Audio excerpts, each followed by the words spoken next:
नमस्कार, मी नागनाथ बाबर आणि आपण पाहता निर्भीड समाचार। सपाळा पोलिसांची 3 पत्ती जुगार अड्ड्यावर धाड, 5 जण ताब्यात, 1,94,000चा मुद्देमाल जप्त। पालघर जिल्ह्यातील सपाळा पोलिसांनी विरथन खुर्द येथे सुरू असलेल्या बेकायदेशीर 3 पत्ती जुगार अड्ड्यावर धडक कारवाई केली आहे। 23 ऑगस्ट रोजी मिळालेल्या गोपनीय माहितीच्या आधारे पोलिसांनी पुंडलिक घरत यांच्या राहत्या घरावर छापा टाकला। यावेळी 7 जण पैशांवर 3 पत्ती जुगार खेळत असल्याचे आढळून आले। पोलिसांची चाहूल लागताच घर मालक पुंडलिक घरत आणि जुगार खेळवणारा बाळू नावाचा इसम घटनास्थळावरून पसार झाला, तर उर्वरित 5 जणांना पोलिसांनी ताब्यात घेतले। या कारवाईत 5 मोबाईल फोन, रोख रक्कम, प्लास्टिक टेबल, खुर्च्या आणि पत्त्यांची गड्डी असा एकूण 1,94,370 रुपये किमतीचा मुद्देमाल जप्त करण्यात आला आहे। विशेष म्हणजे सूत्रांकडून कळालेल्या माहितीनुसार हा जुगार अड्डा मागील 1 ते 1.5 वर्षापासून सुरू असल्याची चर्चा आहे।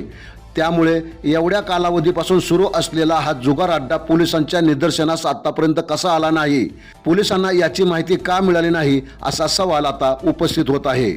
ताब्यात घेण्यात आलेल्या 5 जणांविरुद्ध महाराष्ट्र जुगार प्रतिबंध अधिनियमाच्या कलम 4 आणि 5 अन्वये सपाळा पोलीस ठाण्यात गुन्हा दाखल करण्याची प्रक्रिया सुरू आहे, तर पसार झालेल्या 2 संशयितांचा पोलिसांकडून शोध सुरू आहे। ही कारवाई पोलीस अधीक्षक यतीश देशमुख, अप्पर पोलीस अधीक्षक विनायक नरळे आणि उपविभागीय पोलीस अधिकारी उमेश गवळी यांच्या मार्गदर्शनाखाली पोलीस निरीक्षक दत्ता शेळके, पोलीस निरीक्षक DC सावंत आणि सपाळा पोलिसांच्या पथकाने केली। आता पाहावे लागेल फरार असलेला घर मालक पुंडलिक घरत आणि जुगार खेळवणारा बाळू नावाचा इसम पोलिसांच्या ताब्यात कधी येईल, असे नागरिकांकडून बोलले जात आहे। आपण पाहत राहा निर्भीड समाचार।